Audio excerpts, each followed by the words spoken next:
Picture this, it's 1980, and Zimbabwe's independence is this huge moment of hope.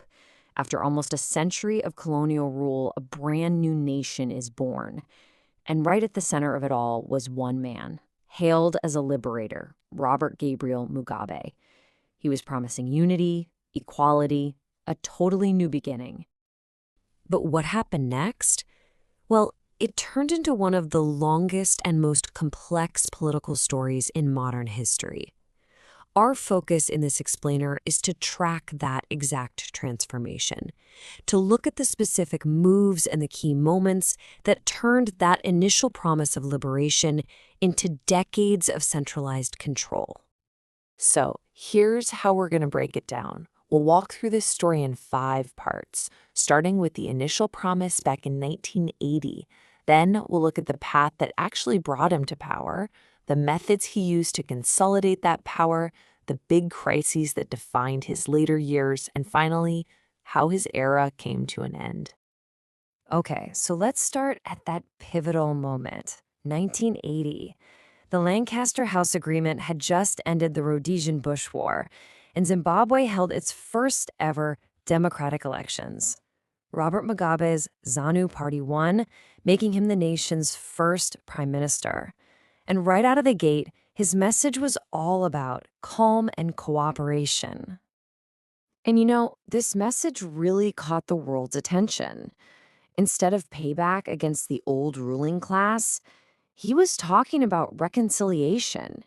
He was actually urging the white minority to stay and help build the new country. For a while there, Zimbabwe looked like it could be a model for successful post-colonial transition, and Mugabe got a lot of praise for that. But to really get a handle on the leader he'd become, we've got to rewind the wind a bit. We need to look at the forces that shaped him long before he was in charge. So what was his journey to that moment in 1980? Well, Mugabe's story starts back in the racially segregated system of what was called Southern Rhodesia. He actually trained as a teacher, but he was quickly drawn into anti-colonial politics. That activism, though, landed him in prison in 1964, and he spent the next 10 years locked up, a time that really hardened his political beliefs. Once he was released, he rose up to become a key leader in the guerrilla war for independence. And that's the path that ultimately put him in the prime minister's office. So in the early 80s, you see some real progress under Mugabe's government. They dramatically expanded access to education and healthcare for the Black majority, and literacy rates just soared.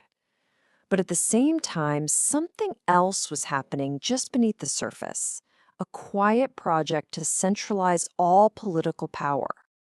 And this is where we see a really critical turning point.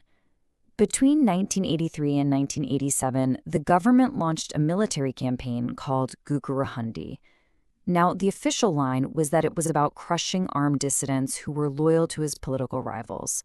But the operation ended up targeting the Ndebele ethnic minority in their home regions, and it resulted in the deaths of thousands of civilians. The political outcome of this campaign was crystal clear. It all led to a unity agreement in 1987, where Mugabe's main political rival was basically absorbed into the ruling party. Right after that, the constitution was changed.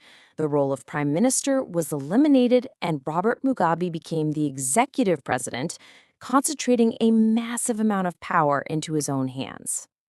So for about 10 years, Mugabe's rule was pretty much unchallenged. But by the late 1990s, the economy was starting to stumble.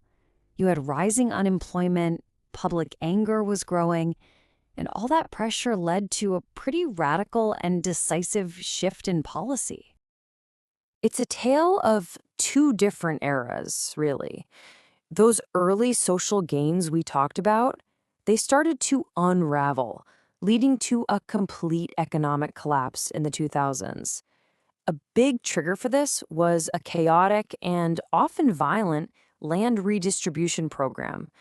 When large commercial farms were seized, it didn't just push out experienced farmers, it also tore apart the entire agricultural supply chain.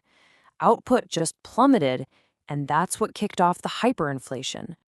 And this is really the key takeaway here. It was like a domino effect. The land seizures destroyed the agricultural backbone of the economy, which led to food shortages, and then foreign investors fled. In response to all this and growing human rights concerns, the US and the EU hit Zimbabwe with sanctions. Mugabe's response? He framed the whole crisis as a fight against Western neocolonialism. Even with the economy in free fall, international isolation, and more opposition at home, Mugabe held on to power.